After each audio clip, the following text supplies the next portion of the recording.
Welcome to Fairway Media's production of the 2023 Portneuf Valley Open.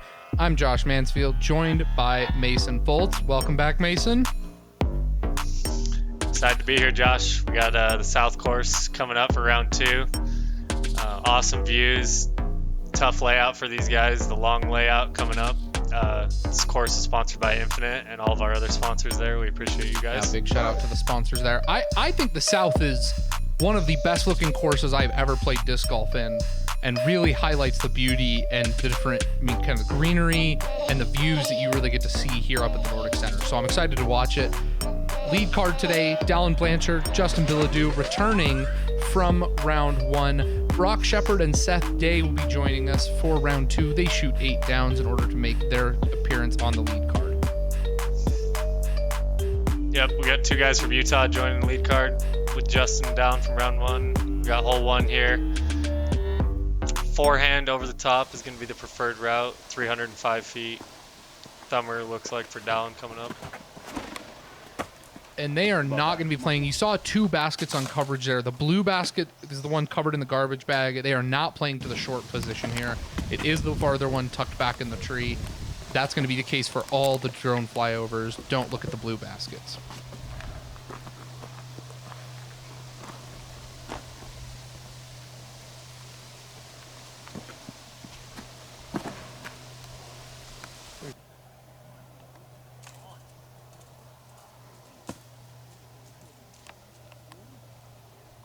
A little wide. Might have a putt there for Justin.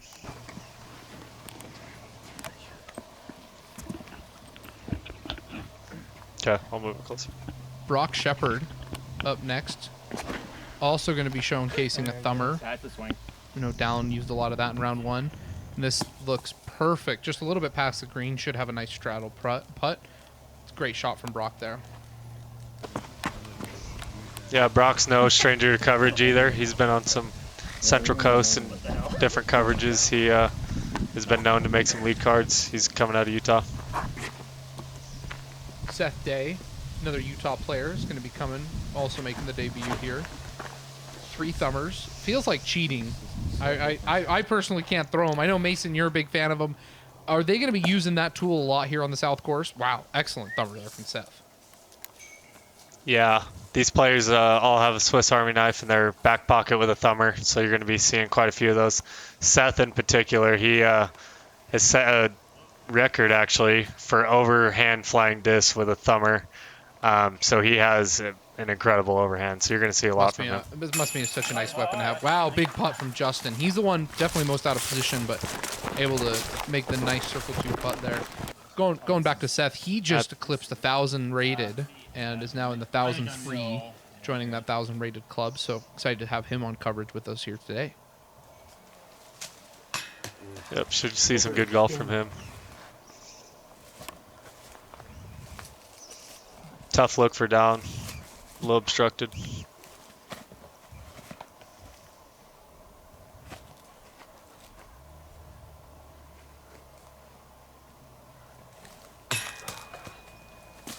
Gotta think that's just first hole jitters there for Brock. I think otherwise he's going to be very capable of making those putts usually.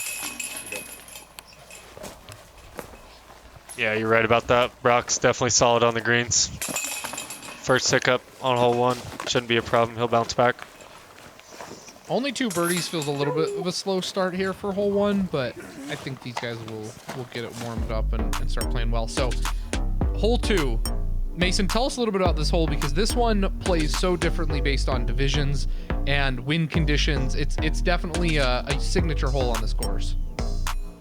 Yep, this is a sucker hole definitely for MPO guys. They have the distance to get all the way here, but it is an absolute bomb to get across the ravine. So most players that want to play for par, they're going to throw a layup shot to that landing zone you saw in the flyover. But most of these guys have the power to get across, so they're all going to be full send and driver, which can get hairy and out of hand depending on the angle of any of these shots. Justin, way off to the right, overturned his. I hope that's the case of just being able to find your disc at that point.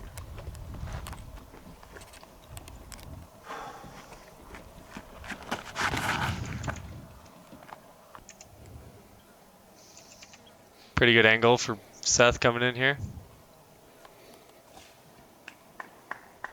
Yeah, that's a solid shot. Front of the hill, made it across.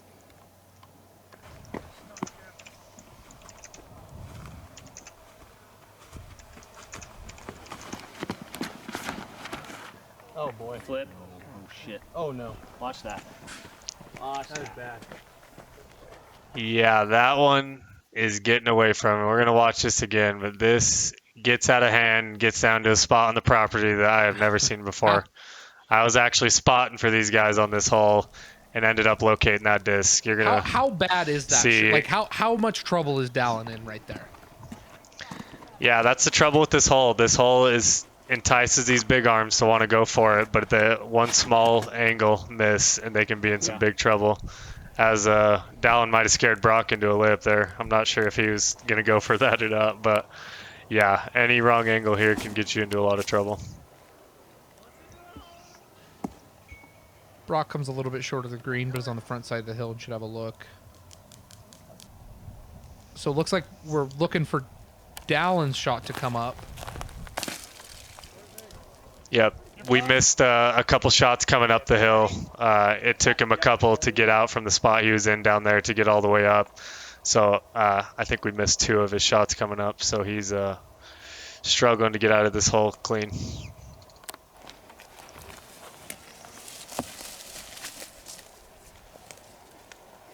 Justin goes a little bit far, but is going to definitely have a look at the basket.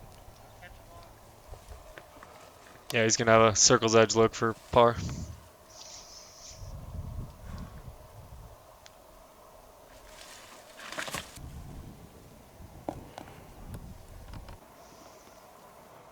Hard to do it justice how steep uphill that was. That was the bid from Seth coming up a little short, but very tough uphill putt to get the power to get it all the way up. It's funny because we've said that a couple in round 1, but this one looks really downhill or that really steep, and so that just goes to show you that this is almost. I mean, it almost feels like Justin is putting as far up as he is towards the basket. It's so steep right there. It's a big putt there.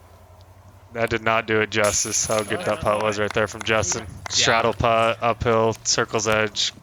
A lot of spin to get that all the way in there. Hard to get that power behind it without a lot of spin. So that was Dallin for 5.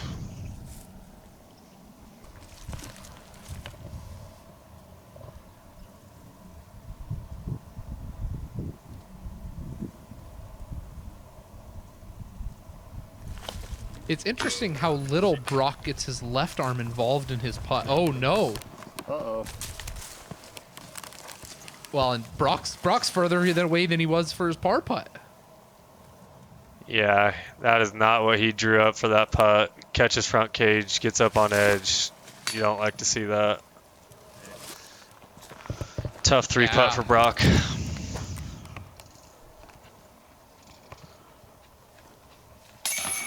Dallin takes the triple bogey there, and highlights what you just said, Mason. It's the sucker hole. It'll bait you in and really eat your lunch if you're not on point there.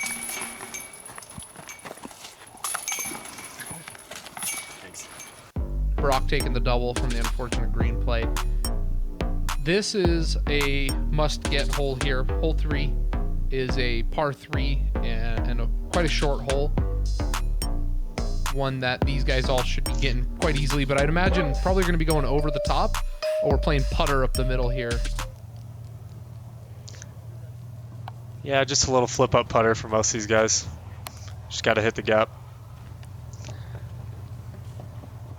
And as you hinted at earlier, this is a Nordic ski center, so these fairways are all about 33 feet wide. So they're all about the same width when we're playing down the trails that is for the different runs for cross-country skiing.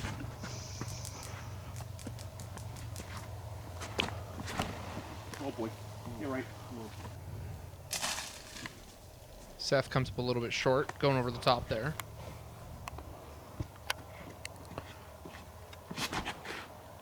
Yep. Nice shot. Nice shot.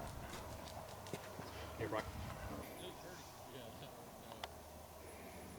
Looked like a little short for Brock, but he hit the gap. Down will just be a little bit obstructed, but pretty close. So Seth highlighting some of that natural OB here. He's within circle 1 distance, and you're going to have to make a real, yeah, the branch catches it. Real difficult to putt out of stuff like that.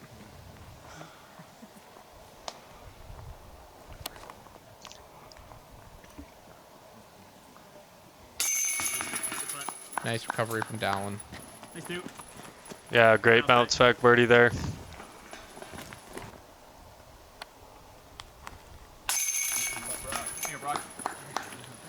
Same for Brock.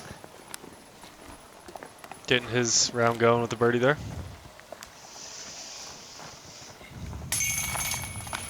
Yeah, give him some love when they cooperate. You know? Awful close to a star frame, but Seth's putter hitting the branch when he was obstructed over there, taking it away. Hole 4, par 4. This one is also another one of those uphill holes. And if you've watched round 1 coverage, I think plays in a lot of ways very similar to hole 17 in terms of kind of the distance and the shots that are going to be required here. Definitely more gettable of a hole though, especially for these guys. Yeah, this is one of the tougher par 4s on the property. Very uphill. These guys are just going to want to bite off as much as they're comfortable with and land on the road on the left side, as you see in the trail. And that's a great point there, Mason, because those bushes there on what is currently the left side of your screen, but right now is the right side of your screen, those are thick, they're tall, and a couple of these guys' thumbers probably are going to service them well, but otherwise it's very difficult to throw out of there if you're not up on the road. Footing, being able to swing your arm fully, that just plays such a big deal in your ability to approach.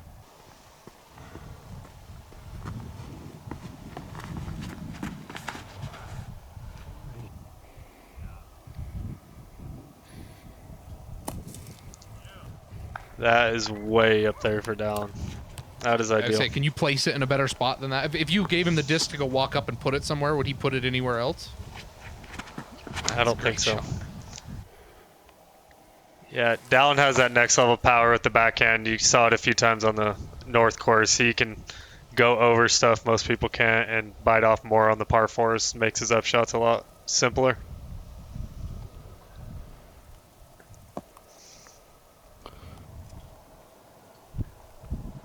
Justin's on the dance floor.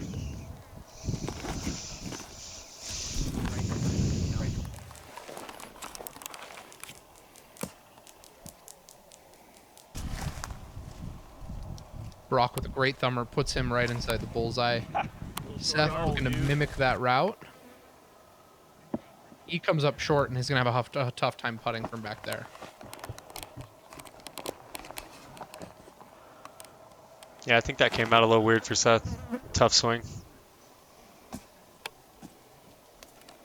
Down puts it right in the bullseye. He's going to have a tap in 3 here for his birdie. Making the hole look very simple. It's a nice bid from Seth, but I mean, obstructed. He probably wasn't even seeing the basket really from where he was at. Yeah, I'm sure he picked out a point in the sky and just tried to hit that point. Pretty good effort. Justin here highlighting just how dangerous these greens can be. He was edge of circle on his first putt, goes maybe 15 feet past and is having to work around some foliage that we saw knock down Seth. Great putt. Nice par save. Yeah, Justin really has an advantage on straddles or standstill putts with how much spin, and with his stab putt, pretty comfortable for him.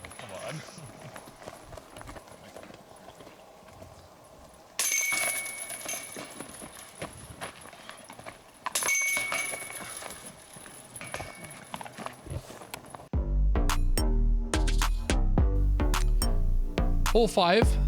I think this hole is super interesting. It kind of curves down to the left and then does just this little almost fishhook back right with a pretty defined corner on your right side that you're really gonna have to get around. It is a par 3, just under 400 feet, and a little bit 382 feet. Definitely gonna be a bonus birdie for these guys. It's a very difficult shape to match. Yeah, this is one of our most difficult par 3s on the day and on the property. These guys have the luxury of having the power to go over, but most people are taking a fairway driver up the middle and playing for a putt to make the tunnel, and having a 30 or 40 footer left of the pin would be Well, ideal. and notice there, even with that power, that you're right that is a luxury, but Dallin puts it through what is actually a pretty tight gap. I mean, there's some precision required.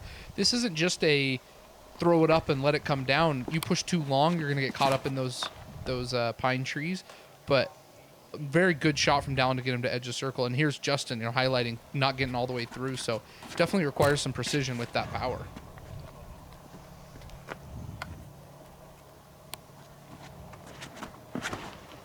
Oh, sick. Seth goes the low thumber Schwebby style through the tunnel and gets his putt for birdie up on the dance floor. That's a level of power that is just, especially with the thumber, is a really, really impressive shot and tool to have in your arsenal. Absolutely. And the shape, I throw a lot of thumbers, but taking that low, accurate one that Seth does, he can also shape it. I'm not able to do that, so very high level thumber game that Seth has all around.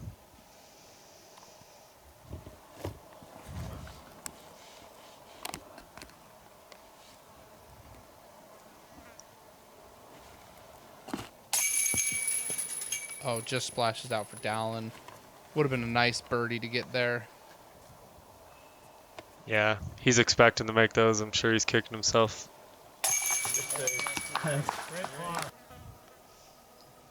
Justin with another great putt. His putter's looking solid to start this round.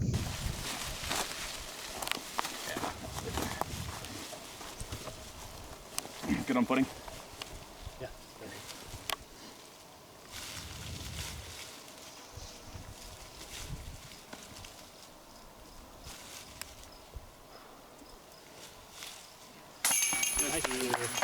Seth Dey with the only birdie on the day on this That hole. might be one of the most impressive Round birdies 2. you're going to see, too. Just the shot shape, the difficulty of this hole. You highlighted it. The only one on the day. He has got to be thrilled with that one. Yep, only guy in the field snagging that birdie. That's got to feel good. You're getting strokes on folks there.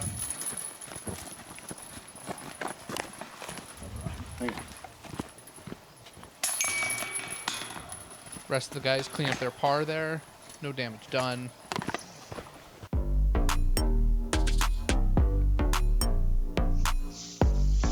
Hole 6, par 4 here. Most popular play is going to be either forehand to the mouth right here, so you have a gettable distance for your second. A couple of these guys with bigger distance might go big turnover backhand, try to get more distance off the tee. Seth is just going to avoid all of that and go over.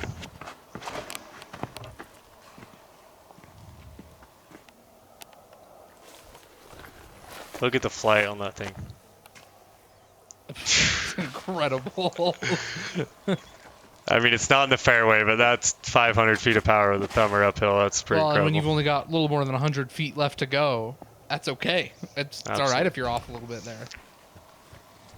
Yeah, Dallin showing you the more conventional play. That's what most people are going to take right there. A little flat to hyzer forehand with something overstable. What's interesting about that shot there is that the stuff on the left, it creates a pretty clear defined corner that really limits how far you can go. That thumber shot over the top obviously is one that most guys aren't going to have the power for. But Justin's going to show you, I think, a shot that this is the shot that gets you the most distance for most players.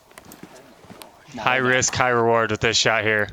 If you come out early, you're down in those trees. It is death. And if you turn it over, you're That's in the great. That rough is footing. great. But Justin gets Yeah, way as long up as you there. beat that stuff, you can see to the left right now, just above the scores, where while we're looking at Brock's shot, as long as you're past that, that turnover shot really does offer that reward that you talked about. I think Justin's going to be thrilled with where he's at.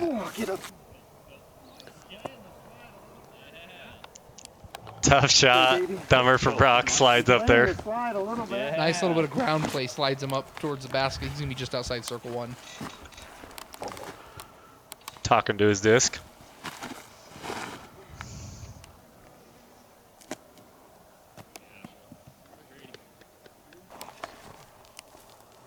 Dallin making par 4s look easy. Nothing new. And Justin gets the jump putt approach for his birdie look. Yeah. Tapping in. That's going to be an awesome 3 for him. Seth, same thing. Awesome there.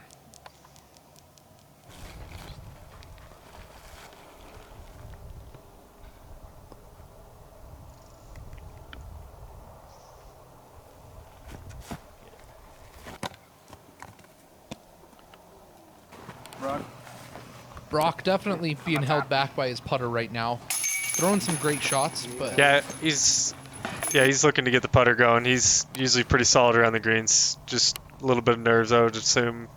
It's a little slow start, but we'll expect him to make some good ones coming up.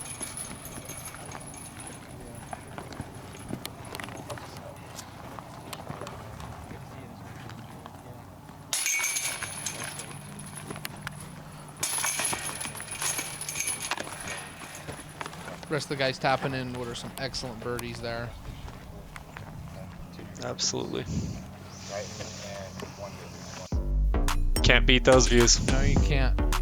And I think this is be a greatest time as any to shout out what an amazing drone operator we have here capturing some of these views. Hole 7, another one of those must-get birdies, flying right through there, sun shining.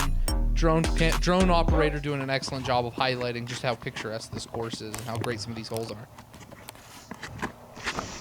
Yep, little drone shout out to Ian Norby, local disc golfer, shooting all these for us. We appreciate him.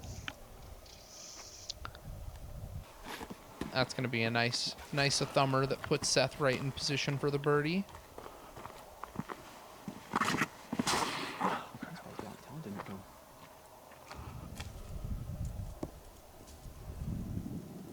Dallin getting caught up. Yeah, popular Yeah. play.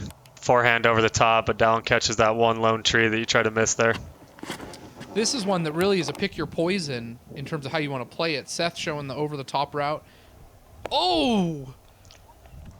Justin with ace run there Flashing for in the us. basket. That was a great shot.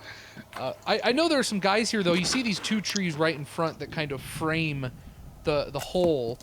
And the backhand is another option that's available here, but you got to get it super high, and so the angle's a little bit harder to get right. The forehand, you have to beat that guardian tree, and then Brock with the unfortunate ground play that kind of pushes him a little bit further back. So this really is, while it is an easy hole, it does let you kind of pick your choice and how you want to attack it.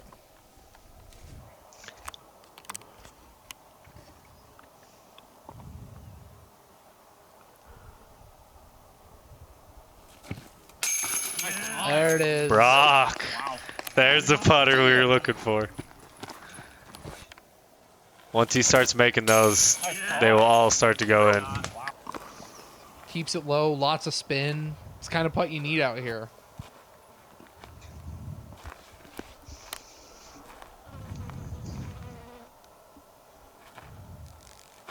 Get it in.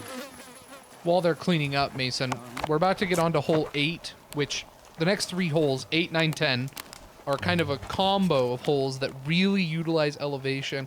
What are we going to be looking for out of this next stretch? And what I think are some of the most picturesque holes on the course. Yeah, these guys are going to head up the hill. Pretty steep walk up to the top of this mountain here in a second. You'll see the views in a second. But the elevation is going to be the biggest problem, figuring out which disc and the right speed of disc for these guys on the next 3 holes to make sure they secure their birdies. Well, and I think the other thing that's noteworthy here is on the next stretch, you can go 3 down or you can go 3 over. Lots of danger if you don't get the angle right. This one is definitely the top of the world shot. Big drive that you get to go downhill with some steep elevation. Yeah. Absolutely gorgeous views in the background here. Going for it. This is the best view that you're going to get on the entire property. Yep, this is the signature hole, signature views out here. Hole 8, hopefully these guys get the angle right and get their drives way down there. Make this par 4 pretty manageable.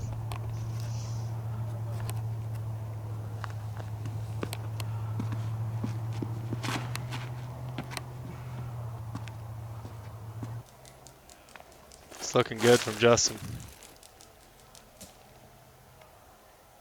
Perfect shot. That blue basket is the one that we're ignoring right now. They are going to be playing back, tucked into a corner. And The wall of those right pine where the trees, shadow you is. can It see kind in of that looks like shade. there's a hole on your screen right now. You can just see it coming into view on the scorecard, right above where his disc just landed. It's a great shot from Brock there. We're getting a little replay. Black ace attempt here for Brock. Man, that was close. Pretty good spot to be though if you're just right of the short pin for your second shot. You just want to be out in this open field. Distance is manageable. Just the angle is what you're looking for here.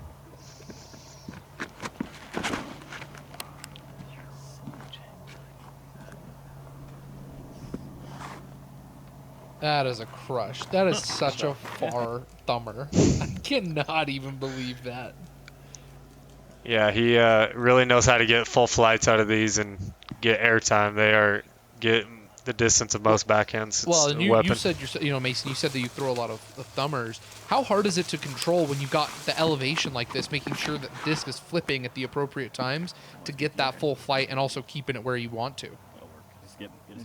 Yeah, very difficult. Just the arsenal of different discs that he carries just for throwing thumbers is pretty incredible, so he can do all those types of shots. We're getting another look at Dallin's drive here.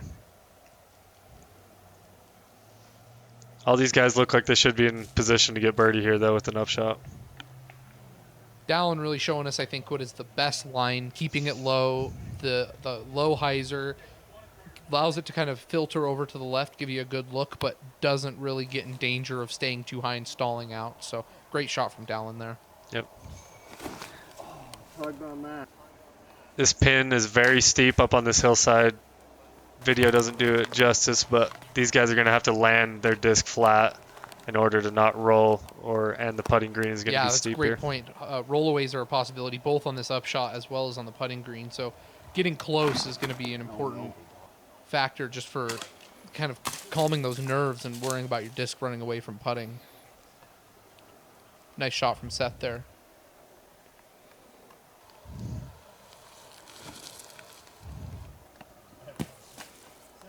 Dallin absolutely controlling the speed on his disc there. Nice and soft. He knows the danger of this green. Does a great job to lay out. I don't think that was... Yeah, Justin that laughing was at not himself, the but gap that'll that work. Justin was aiming for, but it does work out well for him. Another Brock. one. 2 in a row for Brock. I guess we just had to talk I about his guess putter, so. Josh, and they start falling.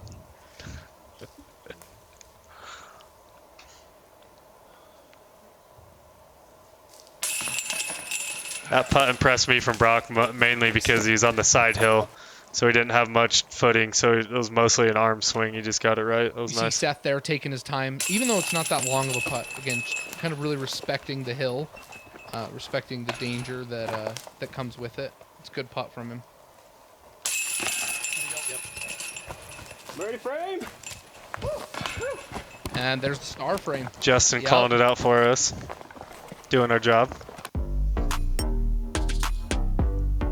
Hole 9, par 3, 215 feet. This one is very much a must-get birdie here. There is some danger, but one that these guys should be able to get. I mean, you see Justin here. He's going with a standstill. This is easiest hole in the day, averaging .73 under par for the MPO Justin field. showing it off. So definitely a must get. One thing to note on this hole, as you can kind of see, the pin is really, really sheltered. This tee pad will stay slick late into the day just from condensation and moisture from previous, over the evening and the day before. It is one that you'll see guys very much tenderly approach in order to just be careful about slipping, but this is a very slick tee pad.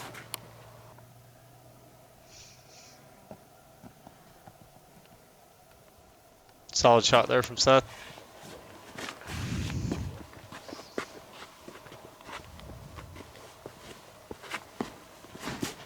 While the guys here, I mean, I think they're all going to be tapping in birdies there. This tee pad is also quite kind of it's like a mound shape. Mason, I know you do a lot of work on the tee pads. What is it that creates, I think this is a great story. What is it that creates the mounds underneath all of the tee pads? Brock Shepard. Another birdie. That gets the turkey for him. Nice putt. Yeah, back to your point, Josh. Tough landscape out here in the mountains for tee pads in this remote location, so we do our best, and it takes a lot of work to maintain them. We have a lot of rodents and stuff that will dig up under our pads and live there under the winter, and different erosion like that. So we definitely have a challenge being this far up in the mountains, but we have a lot of local disc golfers that help out and keep this place looking awesome and playable for these guys. Well, and it's so funny because you guys will do great work, and then a week later you'll have a gopher mound underneath it again because they just like being underneath the tee pads for some reason. Yeah. Another star frame. They like to make our job another hard. star frame on the card. Brock with the sick putt, and the rest of the guys. Oh no, sorry, Justin missed his putt. No, he was tapping in. Okay, I was thinking for a minute he missed. Two star frames in a row. Yeah, there it is. Another star frame. And that's gonna do it. First 9 holes on the south. Seeing a few highlights. And lowlights here with Dallin's drive. Yeah. Shout out again to Fairway Media for coming out covering this round. They're the producers of the coverage of the Portneuf Valley Open for 2023. Shout out to all our sponsors again, and all the work that the volunteers, spotters, and everyone put into this round. It's been an exciting front 9. Make sure to join us for the back 9 here in round 2.